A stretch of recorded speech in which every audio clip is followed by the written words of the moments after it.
চলো আজকের ভিডিওটা স্টার্ট করি। বুঝতেই পারছো থাম্বনেল দেখে আমি কি বিষয়ে বলতে চাইছি, আজকে কোন গাছের বিষয়ে। এটা হচ্ছে কলা গাছ।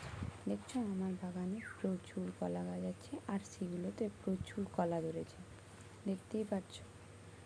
এই দেখো কত কলা ধরেছে, কাঁদি কত কলা কাঁদি। আসলে এই কলাগুলো তোমরা দেখে বলবে যে খুব ছোট ছোট সাইজের। আসলে এই কলার প্রজাতিটা হচ্ছে বাটুল কলা, যেটাকে বলি অ্যাকচুয়ালি পুজোর কলা। এই পুজোর কলা আমরা আমাদের বাড়ির দুর্গা মন্দির আছে, সেই মন্দিরের পুজোর জন্য এই কলাটা গাছটা লাগানো হয়েছে।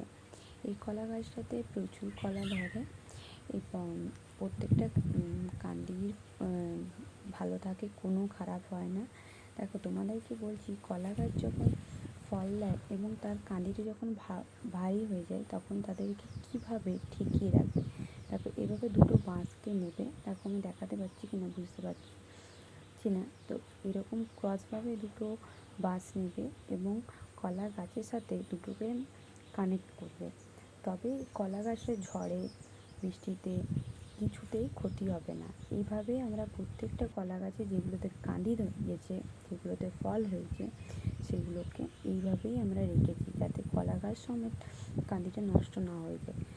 কলা গাছের কলাকে পরিপক্ত হওয়ার মতো কিছুটা সময় দিতে হয়, আর মিনিমাম তোমাকে 3 থেকে 4 মাস সময় লাগে এক একটা কলা সম্পূর্ণ পরিপক্ত হওয়ার মতো। বুঝতে পারলে? তো যদি অসুবিধে হয় তাহলে বলো কমেন্টে, আমি আরেকবার তোমাদের জন্য এই ভিডিওটা নিয়ে আসবো। কিন্তু দুটো বাঁশ দিয়ে এইভাবে ঠেকিয়ে রাখবে। আর এই দেখো, এটা আমার ছোটো কলা গাছ, এটা হচ্ছে আমার কাঁঠালি কলা, যেটা পুজোতেও দেওয়া হয়, যেটা আমরা কাঁচা রান্না করেও খেতে পারি। তো এটা আমি নতুন আমার বাগানে লাগিয়েছি।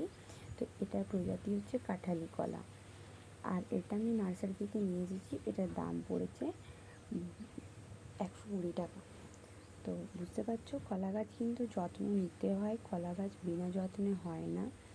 আর কলা গাছের ফুলও রান্না করে খাওয়া হয়। তো তোমাদের জন্য আমি কলা গাছের ফুল, মানে যেটাকে আমরা মোচা বলি, সেই মোচা কীভাবে রান্না করতে হয় সেটারও ভিডিও নিয়ে আসবো, যদি তোমরা বলো তো। তো এইভাবে কিন্তু কলা গাছকে তোমাকে ঠেকিয়ে রাখতেই হবে।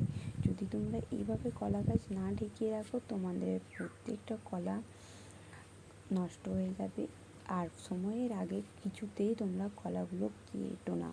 কলার কাঁদি যদি সময়ের আগে কাটা হয়, তাহলে কলাটা বাজারে মার্কেটে বিক্রি হবে না। আর আমরা এই কলাগুলো প্রচুর সেল করি। আমাদের এক একটা গাছে, কলা গাছে একটা করেই কাঁদি দেয়, মানে একটা গাছে একটাই ফল, মানে একটাই কাঁদি ধরবে।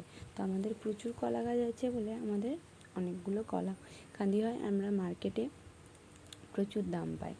তো এক একটা কাঁদি তোমার কিলো হিসাবে হয়, এখন কলা কাঁদি কিলো হিসাবে বিক্রি হচ্ছে। তো তোমরা অনায়াসে এই ব্যবসাটা চাইলে করতে পারো, কোনো ক্ষতি হবে না।